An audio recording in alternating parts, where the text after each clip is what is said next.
The sun hung low over the village of Ajao, casting long shadows over the dusty paths. The noise of the marketplace drifted over the walls, a steady hum of bargaining voices and clinking coins. Inside the small family compound, Wale's voice cut through the air, taut with anger. "I am telling you, something is not right, Tunde." Wale paced in front of his younger brother, who sat on a wooden stool, head bowed. Why would Uncle Akin say the shed was empty? Tunde shrugged, pushing his fingers through the small pile of yam skins at his feet. "Maybe it is empty, Wale. What do you want with an old shed?" Wale paused, eyes narrowing. "You don't understand. Father's tools are missing, the ones passed down through generations. Uncle says they're gone, but I know he is lying." Tunde's gaze drifted away, unease creeping into his features. "What will you do then?" "I'll find the truth myself," Wale said, determination tinging his words as he looked toward the far corner of the compound where the shed stood, shrouded in shadows. 2 days later, Wale found himself amidst the bustling marketplace, seeking wisdom from his old friend, Musa, a vendor of fabrics who had a knack for hearing everything that happened in the village. The air was thick with the scent of spices and roasting meat, mingling with the laughter of children running between stalls. Musa leaned over his counter, his voice low. "Wal, I heard from a dunny that Akin has been spending a lot at the Palm Wine Tavern lately. Where does he get all that money?" Wale frowned. "He does work on farms, but it's the tools, Musa, my father's legacy. I can't just let it go." Musa pursed his lips. "Be careful, Wale. People say Akin has connections. You push too hard, you might—" Wale waved Musa's warning away. "Akin is family, Musa. He wouldn't do such a thing." Musa met his eyes, a challenge in them. "Family or not, be sure before you accuse." Later, beneath the shade of an ancient Iroko tree at the family compound, Wale confronted Akin. The older man sat cross-legged, weaving a basket absent-mindedly. "Uncle, I have to ask again. Are you sure the shed is empty?" Wale's voice was steady, but tension ran beneath it. Akin sighed, setting the basket aside. "I told you, Wale, it is empty." Wale swallowed hard, fighting the rising anger. "And the tools?" Akin's gaze slipped to the ground, his voice a low rumble. "Gone. Misplaced during the move." Something snapped inside Wale. "Misplaced or sold? Tell me the truth, Uncle." Akin's eyes darted to Wale, surprise and something else, fear, flashing across them. "Watch your tongue, boy. Respect your elders." Wale's hands balled into fists, fresh betrayal stinging his eyes. Akin's response only deepened the wound. In the quiet of his small room, Wale sat on the edge of his mat, head in his hands. The weight of loss pressed heavily on him, as did the strain of doubting blood ties. Tunde entered silently, settling beside him. "You think he took them?" Wale's voice was barely a whisper. "I don't want to believe it, Tunde. But if he did, what else could he take? Our future?" Silence stretched out between them, tangling with emotions unsaid. Tunde broke it first. "We can still get them back." Wale glanced at him. "How?" Tunde's gaze turned steely. "We will force that door open. We'll find out the truth." The night wore on as Wale and Tunde moved quietly through the compound, the air heavy with the scent of night-blooming flowers. The shed loomed before them, an ominous presence in the moonlit darkness. Tunde held a rusted crowbar in his hand, its weight grounding them to their purpose. "Are you ready, brother?" Wale nodded, a thread of hope entwining with his resolve. "Let's see what hides behind these walls." The crowbar bit into the wooden door with a groan, determination driving their every move. With a final heave, the door creaked open, revealing nothing but shadows. But then, as their eyes adjusted, Wale gasped. Amid the darkness, something glinted. Rows of tools lay carefully stacked, untouched by time, his father's legacy preserved in secret.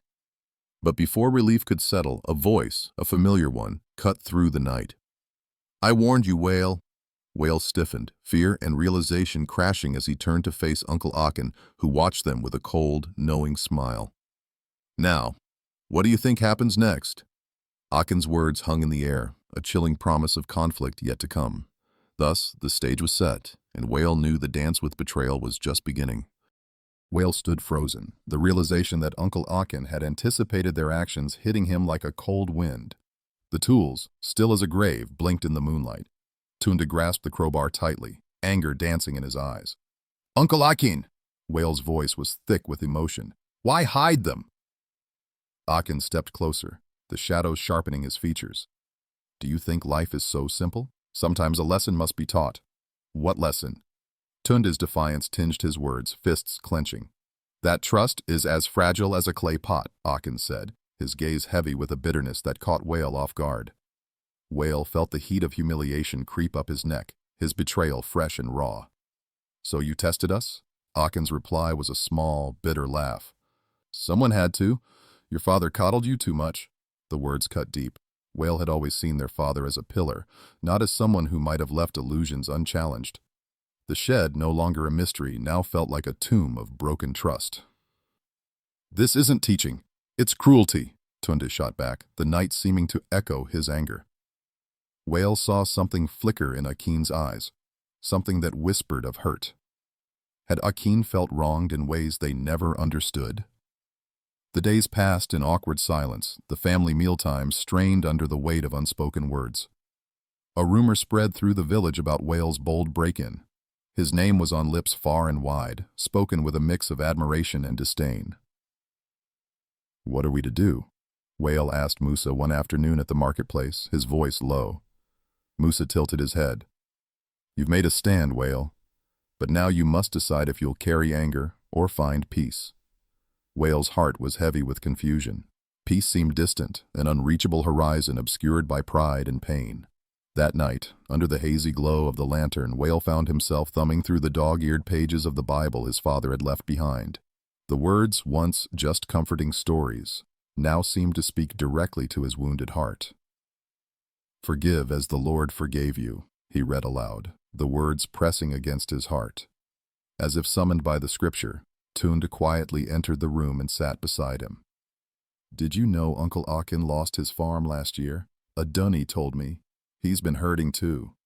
The confession washed over Wale, the pieces clicking into place. "So he took the tools to sell?" Tunde nodded. To keep dignity intact, he hid the truth.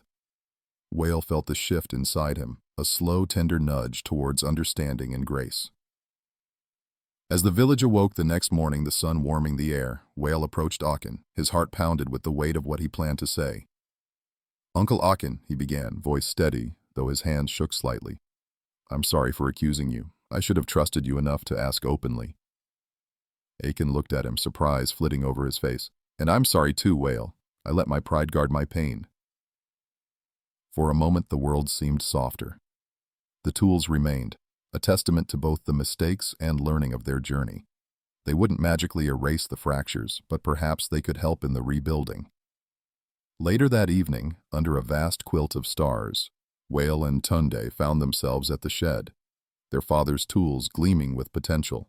The village noise hummed lazily as if signing off on another day. "Brother," Tunde said, casting a quick glance towards the sky, "do you think maybe we can mend this?" Wale nodded, feeling the weight of recent days lift slightly.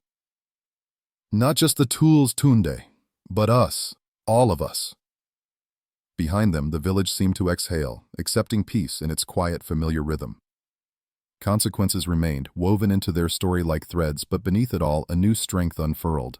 Though the road ahead lay uncharted, the seed of hope had taken root, drawing them gently towards a tomorrow colored by grace and redemption. Thank you so much for listening to this intriguing story. I hope it touched you or taught you something. For more stories like this, don't forget to like, share, and subscribe to the page. And guys, if you'd like to see a part 2, or you have thoughts on what happened, let me know in the comments below. I'd love to hear from you. See you in the next story.